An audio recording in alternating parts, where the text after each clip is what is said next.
स्वागत है आपके अपने YouTube चैनल CS एकेडमी में। जैसा कि हम लोग देख रहे थे, बौद्ध धर्म हमने देखा और आज हम लोग जैन धर्म देखे और आज हम लोग वैष्णव संप्रदाय, वैष्णव धर्म और शैव धर्म के बारे में देखें। तो इसके पहले MCQ के पहले कुछ बेसिक कंटेंट देख लें, ठीक है। तो ये आपका वैष्णव यानी कि इसको हम बोलें तो ये भागवत धर्म है। तो ये भागवत धर्म की हम बात करें, ठीक है। तो वैष्णव यानी कि भागवत धर्म, देखिए कहा जाता है कि दो प्रकार के धर्म का उद्भव हुआ, दोनों एक ही साथ, भागवत धर्म और शैव धर्म। कुछ लोग जो हुए वो विष्णु के उपासक हुए और कुछ लोग शिव के उपासक हुए। तो वैष्णव मत का उद्भव जो है ये गुप्त काल में हुआ। ये मोस्ट इंपॉर्टेंट बात याद रखेंगे कि वैष्णव मत का उद्भव गुप्त काल में हुआ। भागवत धर्म गुप्त काल में भागवत धर्म को अधिकृत तथा अंदर विलीन करने का कार्य प्रारंभ किया गया। तो सबसे पहले हम बात करें भागवत धर्म का, और ऐसा कहा जाता है कि इसके प्रवर्तक श्री कृष्ण हैं। श्री कृष्ण को ही माना जाता है। तो वैष्णव मत का उद्भव जो है यह गुप्त काल में हुआ है और गुप्त काल में भागवत धर्म को अधिग्रहित तथा अपने अंदर विलीन करने का कार्य प्रारंभ किया गया। विष्णु बहुत से स्थानीय देवताओं का सम्मिश्रण है। अवतारवाद के सिद्धांत को वैष्णव मत के अंदर लोकप्रिय देवताओं को संयोजित कर और लोकप्रिय बनाया गया।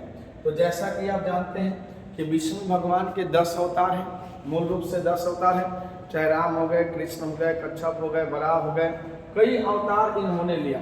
और अवतारवाद का सिद्धांत जो है वो वैष्णव मत के अंदर काफी लोकप्रिय हो गया और इस प्रकार से कई देवताओं का सृजन होता है, ठीक है। आगे बढ़ेंगे हम लोग। नेक्स्ट वैष्णव धर्म की बात करें तो वैष्णव धर्म के विषय में प्रारंभिक जानकारी उपनिषदों से मिलती है। देखिए 4 वेद हैं, ठीक है, और 4 वेद के बाद 6 वेदांग है, ठीक है, 6 वेदांग है, उसके बाद अरण्यक है और उसके बाद उपनिषद है। यानी कि वेदों को भली भांति समझने के लिए, वेदों की भाषा को आसान करने के लिए उपनिषद को अपनाया गया। उपनिषद का उद्भव हुआ और इसका विकास जो है वो भागवत धर्म से ही माना जाता है। और इस संप्रदाय के सबसे सर्वोच्च नेता वासुदेव कृष्ण को माना जाता है। और ऐसा कहा जाता है कि भागवत संप्रदाय की शुरुआत जो है कृष्ण के द्वारा ही की गई, जिसकी बाद में पहचान विष्णु के साथ की गई। बाद में कहा गया कि कृष्ण जो हैं वो विष्णु के ही अवतार हैं, ठीक है। दक्षिण भारत मोस्टली तमिलनाडु की बात करें में भागवत आंदोलन का प्रसार 12 अलवर वैष्णव संत द्वारा किया गया। देखिए अगर हम संतों की बात करें तो गुप्त काल में संतों को 2 भागों में बांटा गया। एक हो गए अलवर संत, और दूसरे हो गए नयनार संत। जो अलवर संत हुए ये विष्णु के उपासक हुए, विष्णु के, और नयनार संत जो हुए वो शिव के उपासक। तो दोनों ने अलग अलग प्रथाएं थी। वैष्णव संत अलवर को कहा जाता है, अलवर संत विष्णु के उपासक थे और नयनार संत जो हैं वो शिव के उपासक माने जाते हैं, ठीक है। नेक्स्ट पॉइंट आप देख लीजिए। भक्ति का देखिए अर्थ क्या है। सबसे पहले देखें तो भक्ति का अर्थ प्रेममय निष्ठा निवेदन है। अहिंसा का अर्थ किसी जीव का वध न करना है। वैष्णव धर्म के प्रवर्तक कृष्ण थे जो वृष्णि कबीले के थे, उनका निवास मथुरा था। ऐसा माना जाता है कि कृष्ण जो है वृष्णि कबीले से थे और इनका निवास जो है यह मथुरा को माना गया है। कृष्ण का उल्लेख सर्वप्रथम छांदोग्य उपनिषद में किया गया। देवकी पुत्र थे और अंगिरस ऋषि थे। अंगिरस ऋषि के ये शिष्य थे। तो अगर हम कृष्ण की बात करें तो कृष्ण के माता और पिता, यानी कि अगर हम इनके माता की बात करें तो इनको देवकी नंदन, देवकी के पुत्र थे, और अंगिरस ऋषि के ये भक्त थे। ठीक है, और कहा जाता है कि यह जन्म से ही गाय को चराने वाले ग्वाले के रूप में इनको जाना जाता है। ठीक है, नेक्स्ट अगर हम बात करें, देखिए सबसे पहले हम बात करें कृष्ण का उल्लेख सर्वप्रथम छांदोग्य उपनिषद में किया गया। हमने देखा विष्णु के 10 अवतारों का उल्लेख, जो हमने बताया कि विष्णु के 10 अवतार माने जाते हैं, और इस 10 अवतार का उल्लेख मत्स्य पुराण में किया गया है।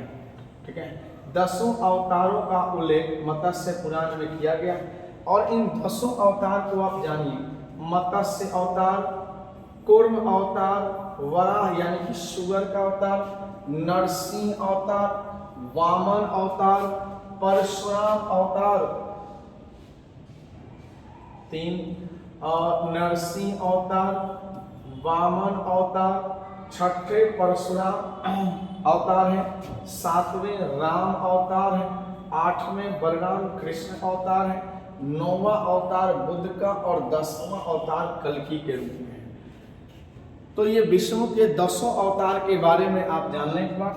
ठीक है, चलिए आगे बढ़ेंगे। अवतारवाद का सर्वप्रथम उल्लेख जो है भगवत गीता में, हिंदू धर्म का जो सबसे पवित्र ग्रंथ है वह गीता को माना जाता है। वैष्णव धर्म में ईश्वर को प्राप्त करने के लिए सर्वाधिक महत्व भक्ति को दिया गया। वैष्णव धर्म का सर्वाधिक विकास गुप्त काल में ही माना जाता है। तो वैष्णव धर्म हो गया, शैव धर्म हो गया, इनका अधिकतर विकास जो है वह गुप्त काल में ही माना जाता है। ठीक है, चलिए आगे बढ़ेंगे। नेक्स्ट शैव धर्म की बात करेंगे, तो ये आपका हो गया वैष्णव संप्रदाय हो गया। ठीक है, अब हम बात करेंगे शैव धर्म की बात करेंगे। शैव से सीधा अर्थ शिव से है, शैव का सीधा संबंध शिव से है, और कहता है कि शैव धर्म की उत्पत्ति वैष्णव धर्म से भिन्न प्रकार के अति प्राचीन अतीत में निहित है। ऐसा माना जाता है कि वैष्णव संप्रदाय से ही पहले शैव धर्म हुआ था, उत्पन्न हुआ था, और इसमें पशुपति महादेव की पूजा की जाती है, और ऐसा कहा जाता है कि भाई इस देवता को आदिम शिव कहकर वर्णित किया गया। और वैदिक धर्म विशेषकर देखिए उत्तर वैदिक धर्म में रुद्र को पशुपति महादेव कहकर संबोधित किया गया।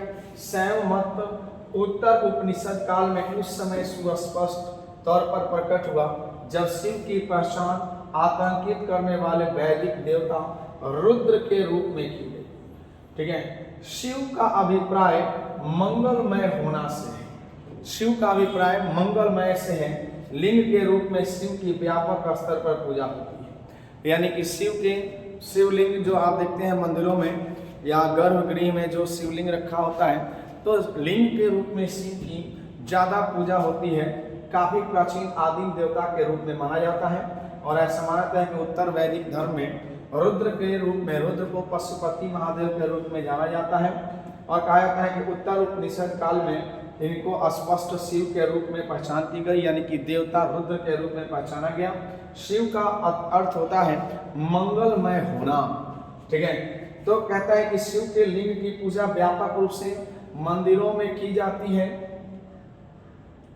ठीक है, आगे देखेंगे, यह अभिव्यक्ति तथा जीवन का स्रोत है जिसके अंदर देखिए स्वाभाविक रूप में विखंडन एवं मृत्यु के बीच विद्यमान है।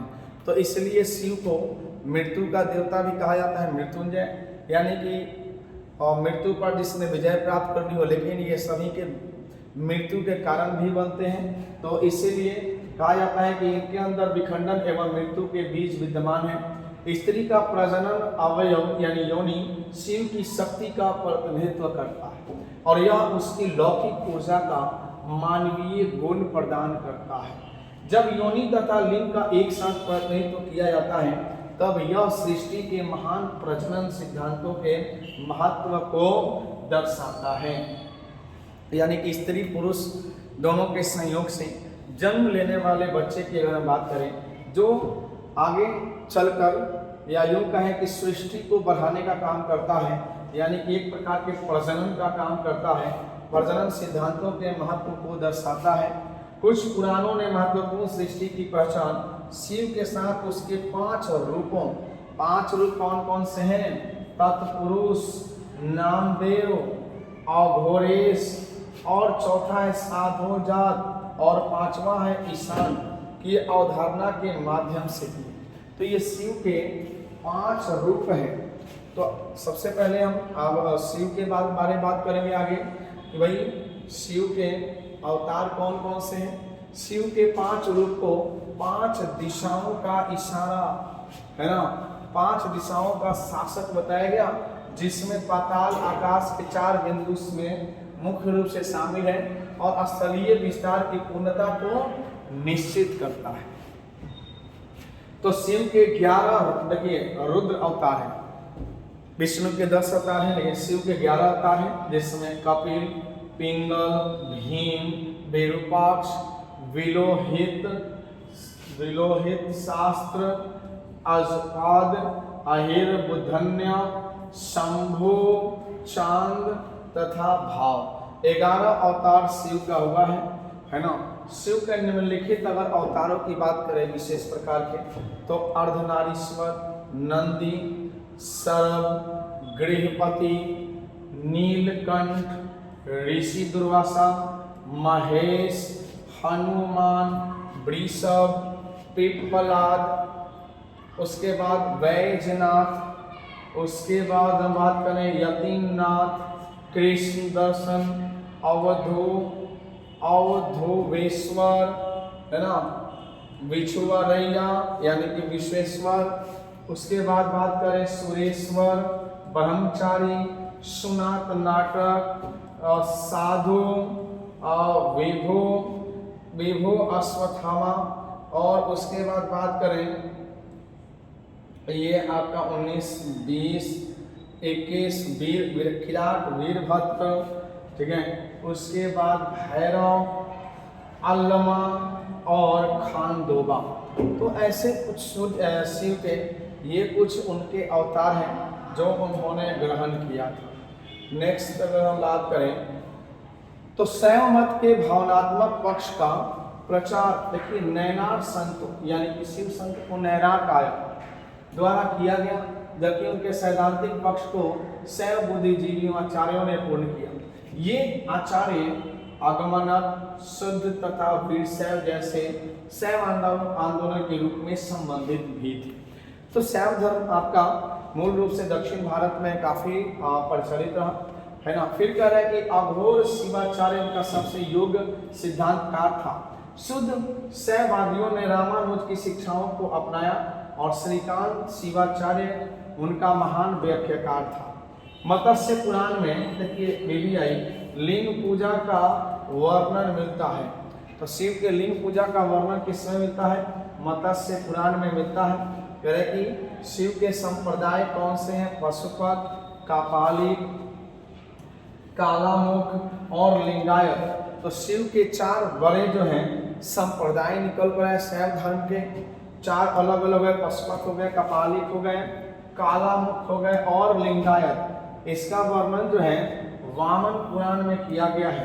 कपालिक संप्रदाय के इष्ट देव भैरव थे, जिसका मुख्य केंद्र श्री शैल नामक स्थान हुआ करता था। तो इन बिंदुओं को मुख्य रूप से आप पढ़ें।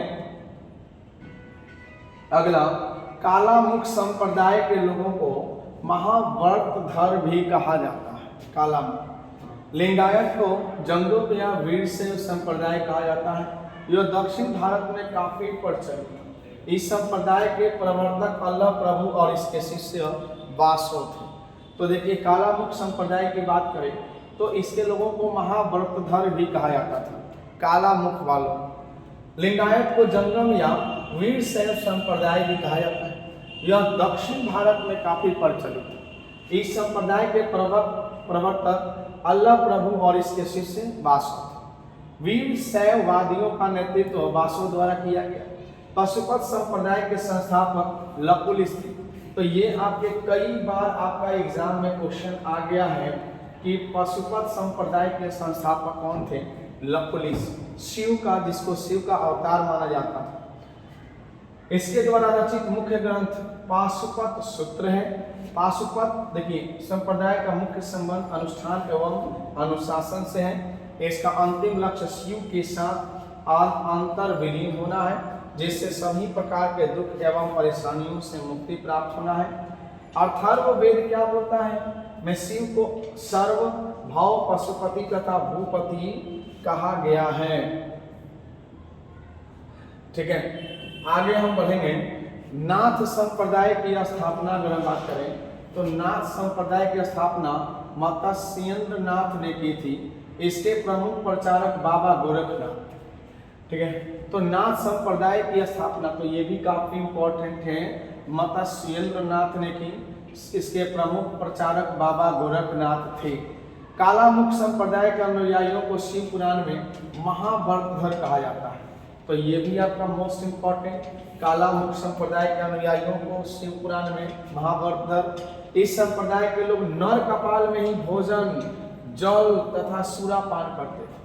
तो कालामुख संप्रदाय के लोग खोपड़ी में, मानव की खोपड़ी में भोजन करते थे, जल पीते थे और मदिरा सूरा पान करते थे। और शरीर पर चिता की भस्म, जो चिता जला देने के बाद जो राख बन जाती है, उस राख को पूरे शरीर पर लपेटने का काम करते थे ये कालामुख संप्रदाय। दक्षिण भारत में शैव धर्म की अगर हम बात करें तो चालुक्य, राष्ट्रकूट, पल्लव और चोलों के समय में काफी लोकप्रिय रहा। तो ये 4 वंशजों में आपका काफी लोकप्रिय रहा। ठीक है, नेक्स्ट अगर हम बात करें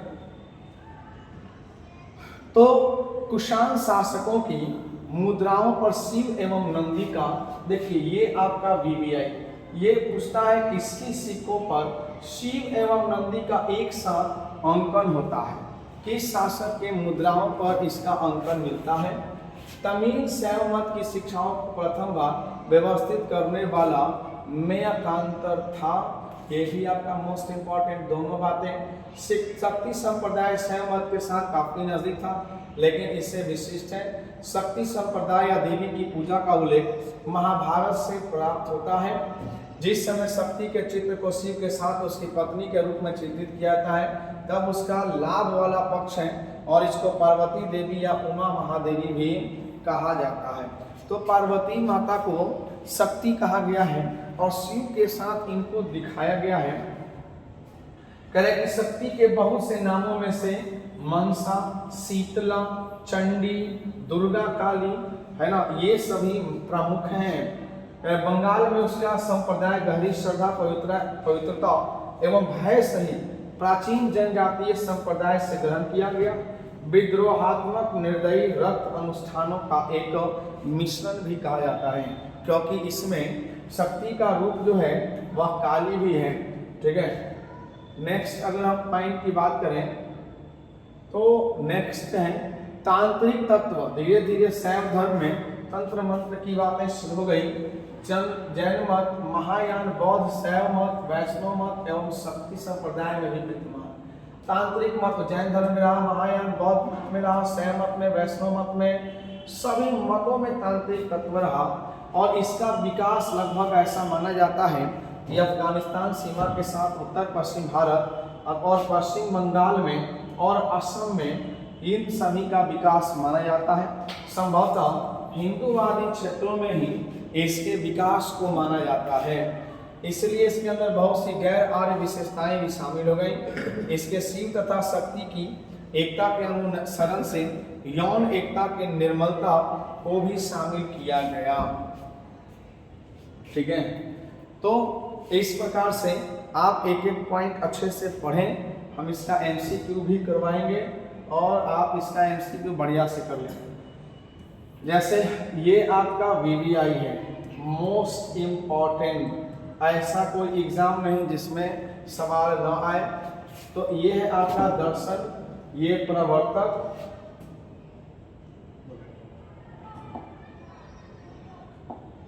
ये दर्शन है, प्रवर्तक, अन्य विद्वान और व्याख्या।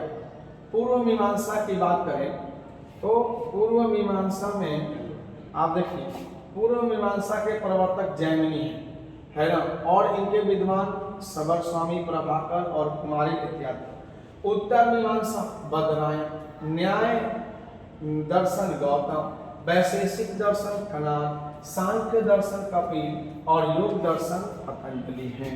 तो ये आप मुख्य रूप से इसको याद कर लें, जो एकदम VVI है, सभी एग्जाम्स के लिए आवश्यक है। नेक्स्ट हम यहाँ पर देखेंगे, बोला कि अन्य धर्म मत संप्रदाय और संस्थापक, कह कि पशुपत संप्रदाय के संस्थापक लकुलिस, ये आपका VVI है। प्रत्यभिज्ञा वासुगुप्त, स्पंदस्थान कलत और सोमानंद, लिंगायत का वासव, ये भी आपका VVI है। अद्वैतवाद शंकराचार्य मोस्ट इंपॉर्टेंट, विशिष्ट द्वैत रामानुजाचार्य, ब्रह्म संप्रदाय माधवाचार्य, सनक संप्रदाय निम्बकाचार्य, आजीवक संप्रदाय मखलीपुत्र गोसाल, नित्यवादी कुकुद कच्चायन, अनिश्चरवादी संजय बैठुलीपुत्र, घोर अक्रियवादी पूरन कश्यप और भौतिकवादी अजीत केशकाम्बली। तो इस प्रकार से ये कुछ महत्वपूर्ण संप्रदाय थे और ये आपका बैच शुरू हो रहा है नया। तो जो भी बच्चे हैं, ठीक है, ये नया बैच आपका 18 सितंबर से ये आपके मढ़ौरा में स्टार्ट हो रहा है, तो इसको ज्वाइन करें, ठीक है। और इस प्रकार इस वीडियो को आप निरंतर हमारे चैनल से जुड़े रहें, चैनल को लाइक, शेयर और सब्सक्राइब कर दें। धन्यवाद।